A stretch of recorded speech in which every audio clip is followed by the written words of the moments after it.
this wonderful book called The Yoga of Spiritual Devotion, conversing with each other, with voices choking, hair standing on end, and tears in their eyes. They purify their communities and the earth. I'm going to read it again. Conversing with each other, with voices choking, hair standing on end, and tears in their eyes. They purify their communities and those on earth. This is explaining when a group of people come together for the highest good, what we call Sangha. When Sangha get together in this spirit of love, with purity in their hearts, and they sit together and they talk about the divine, they talk about God, they talk about love, they talk about higher values, they talk about goodness, they talk about kindness, they talk about forgiveness, they just talk about the higher values of connection. What happens is the hairs start to stand on end. And how many of you understand this? When you have a wonderful awakening, when you suddenly get something happen to you and you know it's not from this normal, this earthly realm, you know it's something beyond. So when you are in the communication with the divine, you do see beyond the usual eyes, what we call the ordinary eye. In the Bhagavad Gita, Lord Krishna gives Arjuna these eyes, this vision. When he can't understand how to deal with his battle on earth, it is so difficult. He can't deal with it. And he just doesn't understand. Lord Krishna is trying to give him jewels of wisdom, but he's still stuck. He still can't understand why there needs to be a battle. So what happens is Lord Krishna says, okay, because you are my disciple, because you are a good person, because I know you're really doing this from the love of humanity, from your heart, I am going to give you the divine vision. So what happens is he gives Arjuna this divine vision, and Arjuna witnesses what the divine is, along with all its goodness, along with all the evil in the world, everything in one. And finally he goes, I can't deal with it, I can't deal with it. Lord Krishna, take this vision from me. It's too much. So Lord Krishna withdraws the vision, but after that experience, Arjuna realizes that the battle that he's about to fight had to be fought, not because he wanted to. It was his karmic duty, his part in the play. And how he had to fight it was what was important, how he had to go through this. And the only way he could go through this battle, and this is what Lord Krishna was trying to tell him, was to detach personal desire, detach from his personal desire. Here is a job. Do you remember I told you that a few weeks ago when Gurudev said to me, oh, you have to do this. Oh, you have to teach, for example. Oh, Gurudev, I'm not ready to teach. I'm a student, I don't want to teach. And he said, Nalanie, it's not up to you. If God asks, it's not about what you don't want and what you want. If a job is given to you, just do it. And that was the first time you have to let go of your ego, and because jobs come to all of us in our lives, and sometimes they're not very pleasant. It's not what we want to do, but as we all know through life, it doesn't work that way. There are going to be many things in our life that we don't want to do, that we need to do, and how to go about doing it. And this is where devotion comes in. This is where Sangha comes in, and this is why it's so important to have a Sangha, to work together, so you remind yourself of your strength, that there is something beyond this world. Otherwise we are so stuck in this world. We're stuck with all these things that are happening now with all these conspiracy theories, which many of them could be true, and all this dichotomy in our mind, all the confusion. So how do you get through this? The only way to get through it is to focus on one thing, the highest thing. So keep your mind so clear. What is my goal? What is my goal? What is my goal? I have to go through this. What is my goal? Make peace your God. Make love your God. And then you look at everything from a transcendent point of view rather than getting so involved. You got to do it, whether you like it or not. So just get it done as quickly as possible. And how to do it? You have to have detachment.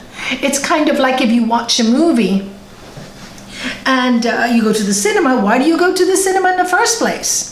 You go to the cinema because you want to see a movie. You go and watch the movie.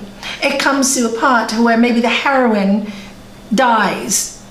Now, you feel sad in the movie, you go through all the emotions. When you come out of the movie, you need to detach from it. It's just a movie.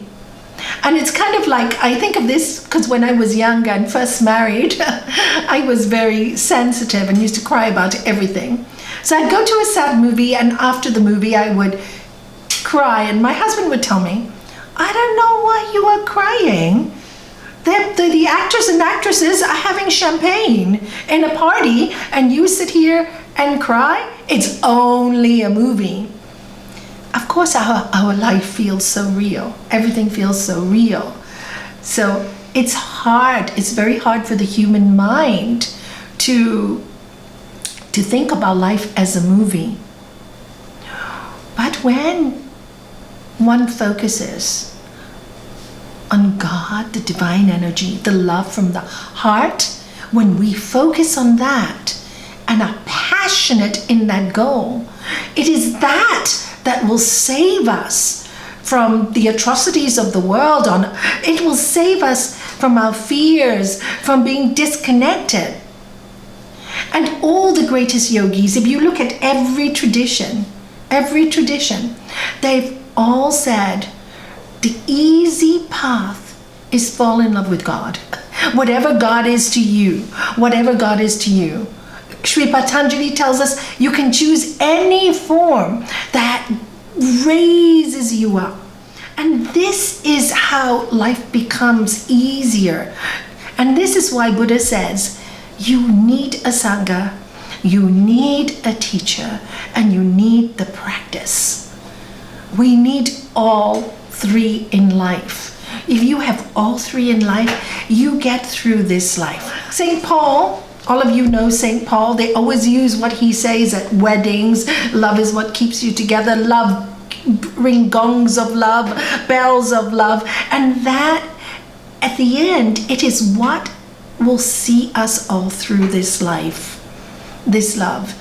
And the love I speak about is not in the external world. When we expect, and this is where the detachment comes in. When we expect it from the external world, we will constantly be disappointed in our life because we expect. And as Gurudev always said, if you make an appointment, you will be disappointed. Expectation. It's hard to be a human being and not expect. But I guess that is our journey. That is our journey. So we have so many expectations. And of course, our heart will break many times because of these expectations. Because we're always depending on the outside world or somebody else to make us happy, a situation to make us happy. So when you work at the highest level of Bhakti Yoga, you go within. You go within. This is not easy to do. I'd like you all to really practice this week. This is our final week on this topic. I'd like you, when you're in your meditation room, to close off your hearing, close it off. And if you need your hands to help you, use your thumbs. Close off your hearing, and then close off your vision. Then close off your mouth, and just breathe lightly through your nose. This is called the Shanmukhi Mudra. What does it do? It forces you to go within. It forces you. Like a turtle in times of danger, what does it do? Boom, it goes within. So when you learn to take the senses within, what are our senses? Sight, smell, taste, hearing, touching. This is what affects us from the outside world. If we start to close them up and go within, we see a totally different world. A world where there is quiet, where there's nothing from the outside disturbing you. A world that is still, that is peaceful.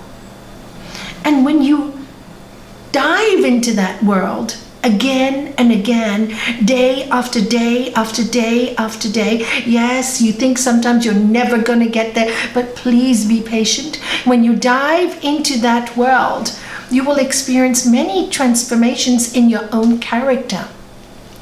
You see, ultimately, none of us can really change the outside world.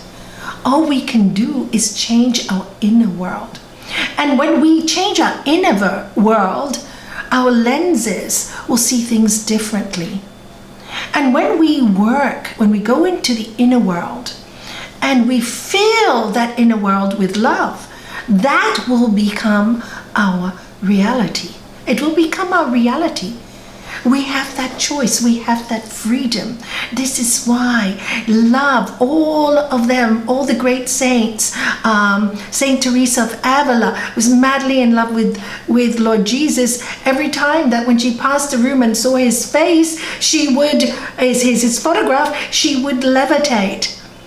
Mother Teresa of Calcutta, she saw Lord Jesus in the prostitute and the thief. How could she do that? But she did it so much so that she transformed them.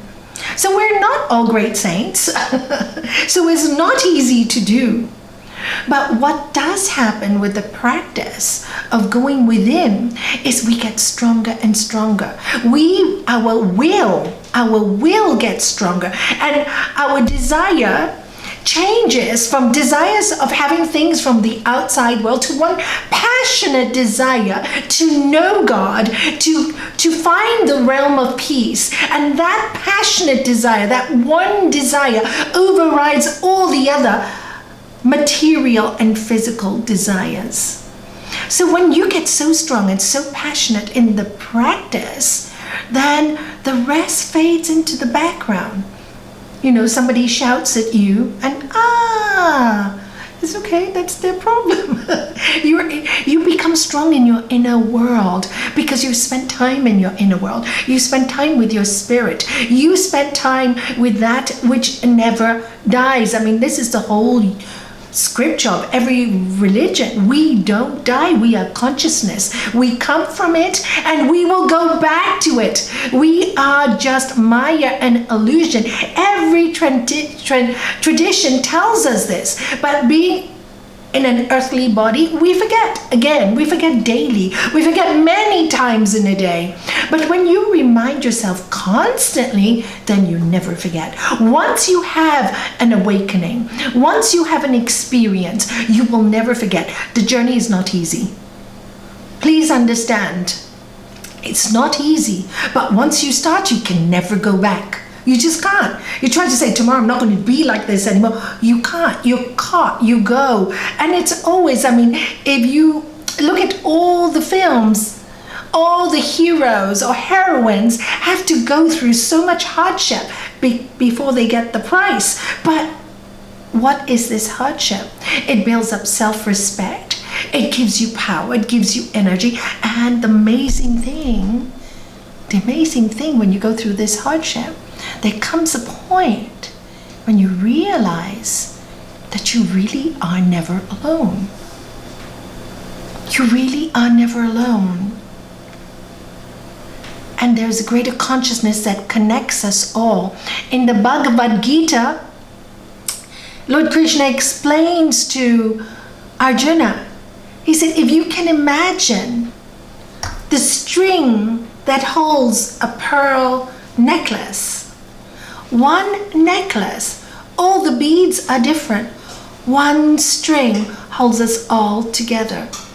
So when we are living in that consciousness, and what connects us? Love. Simple. Keep it simple. Don't make these teachings too complicated because you get too confused and the mind gets too confused. Start off in the morning with gratitude and love. Keep it simple. I keep telling all my students, you read all these complicated books. I mean, I like them because they don't complicate my mind anymore. They used to. But, keep the practice really simple. Get up in the morning. Gratitude. I'm breathing. Yes, the whole world's falling apart. I'm breathing. What can I do to make the world a better place today? Smile first thing to the person next to you instead of getting up and saying, oh my God, it's another dreary day. Smile. Thank you for being in my life. Done.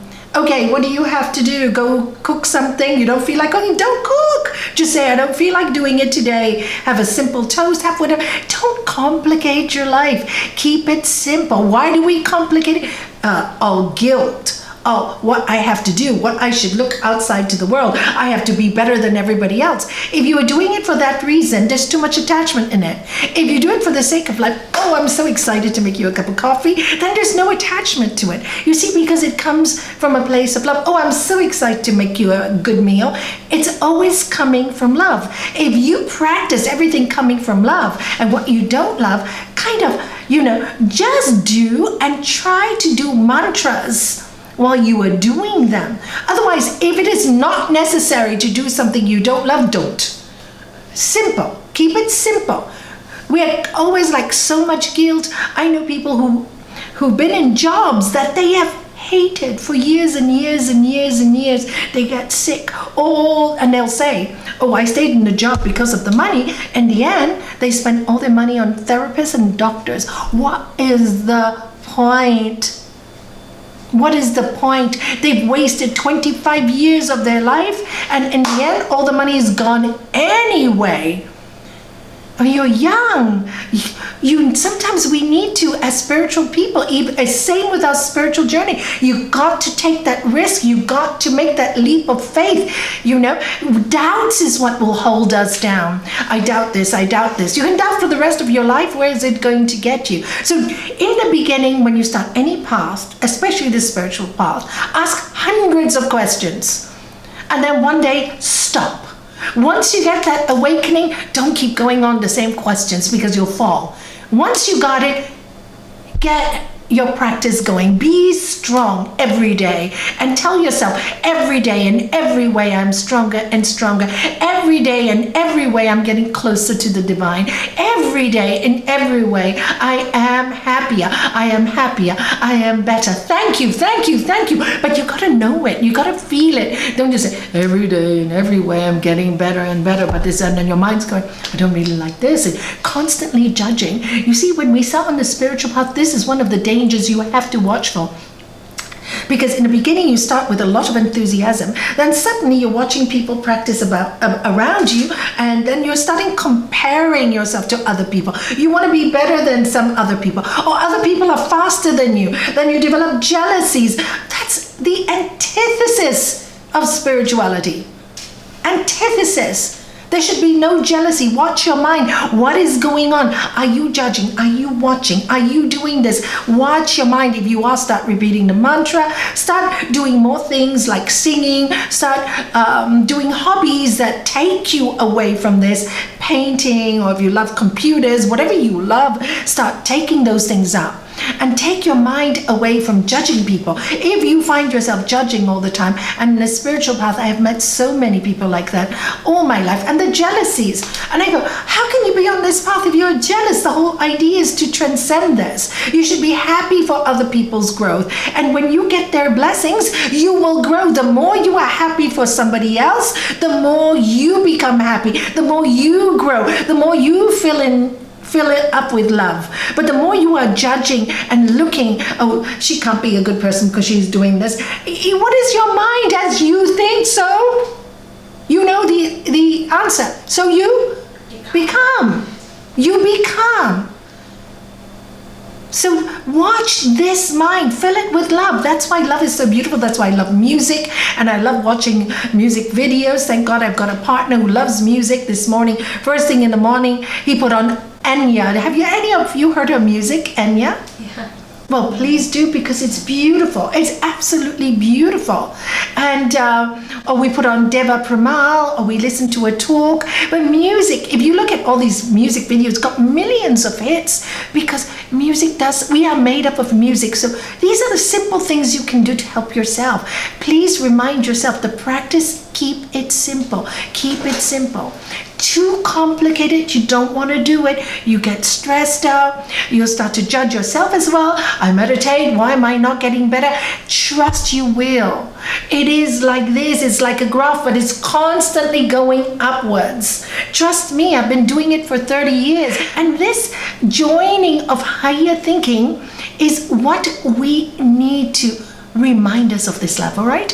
So do things that will constantly remind you. And if you can't be in a Sangha, make your family your Sangha. Think you've got this Sangha that is just started and everybody's thinking different. And all you have to do is accept the things you cannot change.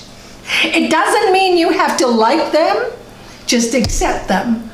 It doesn't mean you have to love their qualities. You can dislike their qualities, but love them. And when they start going on their high horses and driving you crazy, take a nice walk. That's what you have to do. You don't have to like you. Don't have to. Just accept this is the way they are. What can you do? Trying to change them, to make them something you want, is never going to happen. You're just going to hit yourself against a brick wall. And the only person's head who's going to break is yours. So, and accept that you don't like them. That's also okay. Don't feel guilty. Can't like everyone, but we can love everyone. And then the second thing you do is, why have they been sent to my energy field? Why have they been sent to me? What do you think? Isn't it obvious? They've been sent to you for you to learn, to get over yourself, your likes and dislikes. That's the highest learning. Get over it, Nalanie. Get over it, people. You know, this is life. This is always going to happen. Get over your own desires. Get over your expectations. Get over your own attachments. That's why they've been sent to us. So really, at the end of the day, all those irritating people, we really have to thank. We have to thank. And they teach us that we don't want to be like that. How much it hurts other people to be like that. So we have to watch that we don't develop those qualities. They're teachers. They're teachers. They're great gurus. And now, before I get so carried away, I have a question from Vinny from New Jersey. And she asks, what is the difference between ego and self-respect? How does one know if one is being egotistical or preserving one's self-respect? In the first place, if you have true self-respect, then this question wouldn't even come up. Okay? It's really, you see, ego, the first thing we need to work on, each individual, is building up our self-respect. How do we do this? By doing things that make us like ourselves more. By becoming stronger. Courage is really important on this path. Being truthful, being straightforward, not lying. Following deeply our intuition and our truths. Looking after others as well. Serving. Bringing the best out of ourselves. When difficult situations happen, we ride the storm and we surf. Even though it's hard, we do it. These things build up self-respect in us, okay? So the first thing you need to do is build up your own self-respect. Now, once you have self-respect, then you don't even have to ask the question of ego. Why do I say this? For example, lots of the teachers give this as an example. Somebody walks into the room and calls you, "Oh, you're so stupid, you're an idiot." If you have self-respect, you will know you are not an idiot. You will know you are not stupid. And you will just look and go, "Great, that's your opinion. That's it." Ego doesn't even come into the question. You have total self-respect because you know yourself. As Gurudev always said, get to know yourself first. So when ego comes there, ego is when you have such a strong desire for everybody to think that you are right, that people must think you are good. Even in good things, people must think you are good. That's the ego. I want to be recognized. I need to keep my self-respect. When you are doing this, there is something you have to sort in yourself. At all times, this is the most important thing. We must maintain our self-respect. We like ourselves more when we do that. But this is, again, it's a journey and it takes time to get there.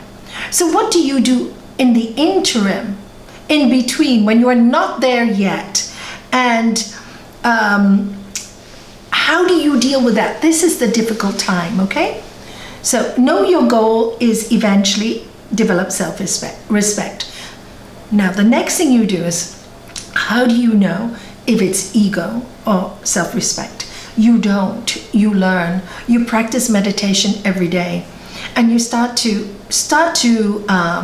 practice as well the yamas and niyamas. What starts to happen is, for example, let's give the same example. Somebody walks in and calls you stupid, and you go, "Don't you dare call me that, I'm not stupid." And you're angry and you're frustrated. That's how you start. Then what happens to you is you don't like your anger and you don't like your frustration. This will go on for a long time till one day you will realize that that you shouting does not do any good, doesn't make a single bit of difference, just makes things worse. You have now started to recognize it's your ego that wants things its own way. It's a painful journey when you recognize that, because really you're not doing anything wrong, but you have an ego as well because you allow this to happen, all right? And you want to be right. So, and you want to defend yourself. So what changes when you start to meditate, when you read, when you practice yama niyama? You start to love yourself more when the self-respect builds up. And this does take time. When the person insults you, if you have to live with them, their family, then you will just look at them straight in the face. No judgment. No judgment. No defense. Say, "Really? You have that? Is that your opinion of me? Interesting." That's what I always love to say. Interesting. Is that your opinion of me? Wow. Interesting. So you better not be in my company if that's what you think I am. Walk away. Done. And that's a different kind of feeling. That is the feeling of self-respect. Whereas ego will try to defend itself in the wrong way. It will fight. I am right and you are wrong, and it never works when you say that. You are right and that person is wrong, but it still will not work because from that person's view, they are right and you will never convince them. So ego and self-respect is a difficult one. This is why I love Sri Patanjali and the Raj Yoga course, because it's really psychology par excellence. It really is. It teaches the yama and niyamas. Once we practice these things, our sense of discrimination, our intuition becomes really strong. As Sri Patanjali tells us in Book 2, Sutra 28, he says, by the practice of the 8 limbs of yoga, the impurities dwindle away. They dwindle away. And there dawns the light of wisdom leading to discriminative discernment. So listen to that. When you start to practice being truthful to yourself, non-violent to others and to yourself.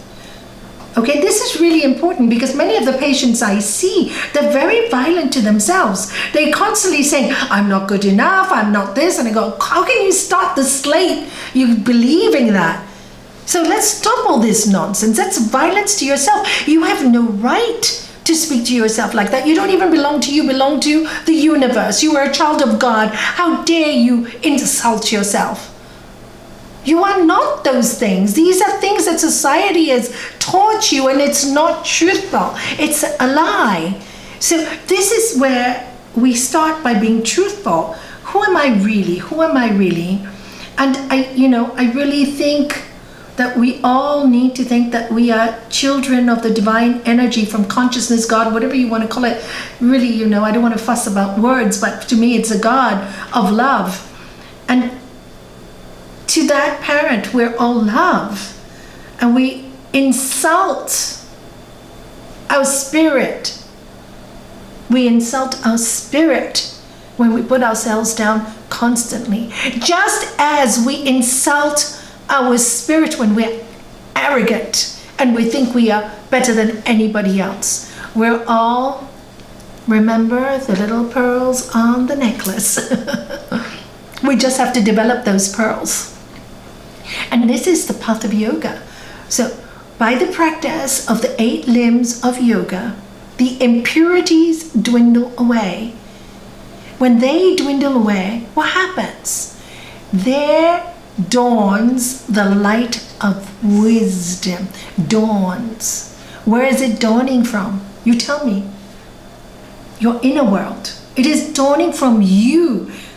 It dawns from you because the dark clouds are gone and the light can be seen. What is spirit but light? Sound and light, they say. We're made out of sound waves and light waves. We're made out of atoms. So when those dark clouds, you know the song, I can see clearly now, the rain has gone. And that's exactly what happens with your practice. The dark clouds disappear and there dawns the light of wisdom. You become wise, leading to discriminative discernment. I love that word. What does that mean? It means it makes you think more clearly. You won't be asking the question, what is ego? What is self-respect? I mean, I asked that question for years, so it's a journey, all right? At the end of it, you will just realize self-respect is there already. And if all the anger and the fuss and the desires come up, it is ego. Until you learn it, you have to defend yourself. Okay? I know, isn't that a paradox? I tell you, all spirituality is a paradox. You must defend yourself. But learn to defend yourself with a sword of love. Like Krishna told Arjuna, you still have to have the sword. And I'd like to finish off with this story about teaching you about self-defense. Some of my students, you've heard it so many times, but it's a really important story that you need to know when you're working on this path, between the difference between ego and self-respect, all right? It's a story that was told by Ramakrishna, a great saint of the late 18th century. And this is how it goes. There was a saint passing a village, and when he was passing the village, he saw all these children sitting with long faces outside their homes. And he asked them, why are you all with long faces? Why aren't you playing in the park across the road? And they said to him, how can we play in that park? There is a vicious snake, and every time we go in, he's poisonous. And some of the children in the village have already died because of this snake, so we have nowhere to play. So the saint goes, don't worry, I will speak to the snake. He goes to the park, finds the snake, and the snake can feel his energy field. It's full of love, it's full of kindness. The snake knows it's in the energy of a sacred soul. So he tells the snake, Snake, what are you doing? You know, these poor children, this is their park. Don't torture them. And if you promise me you don't torture them, I will give you a mantra. And in your next life, you will become a human being. So the snake looks at the holy man and says, oh yes, I want a human life in the next one. I will not harm them. Give me the mantra. So he gives the snake a sound to repeat. And he goes off and he says, I'll come back in a year's time. A year, he's back and he sees all these kids, all these young boys and girls throwing stones at the snake. And he goes to them and says, what are you doing? What are you doing? He said, well, now we're taking revenge. The snake doesn't hurt us. You were right, he doesn't hurt us. But now we can throw stones at it for all the things it did to us. So, what? And he walks up to the snake. He said, snake, what's happened to you? He said, I'm very good, holy, holy soul. I promised you I would repeat the mantra. I promised you I would not hurt these children. I kept my promise. And he said, silly, silly snake. I told you not to harm them. I didn't tell you not to hiss. You got it? Sometimes you have to hiss when somebody's harming you. You got to sss. He wouldn't have harmed them, but he would have had its self-defense. Do you see? This is the secret of spirituality. It's always a paradox. And having discriminative discernment by practicing the 8 limbs of yoga gives you over time, the ability to know when to step back and when to hiss, when to fight, or when to refrain. But always fight with the spirit of love, never with the spirit of anger. You can, as my master used to tell us all the time, sometimes we have to apply anger in our lives. If a child throws tantrums over and over again, or you've got a husband who keeps nagging over and over again, or a wife that does that, sometimes you have to say no more, and then they stop. Otherwise they keep going on and on and on. And I learned that in my psychology when I was in university. Our master said to us, our teacher, my psychology teachers, why do you think people nag? And we all go, no, we don't know. So he told us a little story. Husband comes in from work. Wife says, darling, can you hang your coat up? He throws it in the sofa, doesn't hang it up. So she picks it up and hangs it up for him. And next day he comes in. Darling, can you please hang up your coat? Yeah, I'll do it later. 2 hours later, it's there. Now she gets a little irritated. She hangs up the coat. 3rd day, my God, can you please hang up the coat? Okay, don't shout. He's hung up the coat. What has he taught her? And when she shouts, she gets her way. Did you see that? That's called conditioning. So we have to be very careful. I'm just relating scriptures and putting them in simple everyday life so that we can use the letter of the scriptures in our life, because that's all we got to use it in. We all have families, we all have day-to-day things that we have to go through. So we have to use the highest scriptures in our everyday life. No point reading all these holy words and reciting the Bible and the Gita and everything, and then all the time we're fuming away. What is the point? As my master said, what is the point of memorizing the Gita if you can't even act like the Gita? No point. So this is the point of the scriptures. Live your life like the scriptures. Live a life of love. It is not an easy world, I know that, but it's never been easy. And I think back to the First World War and Second World War. I think they really went through really difficult times. We are going through some strange times, but still not having overhead bombs on us and having families die in front of you and legs split apart like that. It's a little kind of war. It's more a psychological war. But we need to protect ourselves during this psychological war. We can't allow ourselves to fall into fear. We cannot, because fear and trust in God do not go together. So it is at this time of our life when things are looking very strange, is when we need our practices the most, when we need to practice these values the most, when we need to go within the most. It is at these times that the power of love will save us. And it is these times that when we ask, we will receive. When we seek, we will find. And when we knock, the door will be open to us. You just have to ask. If your heart is so passionate and you really love, many miracles are performed by love. I have seen so many in my life. I have seen no miracles happen with hate, except destruction. But I have seen many miracles with love. And that's all I can tell you about love and the devotional aspect.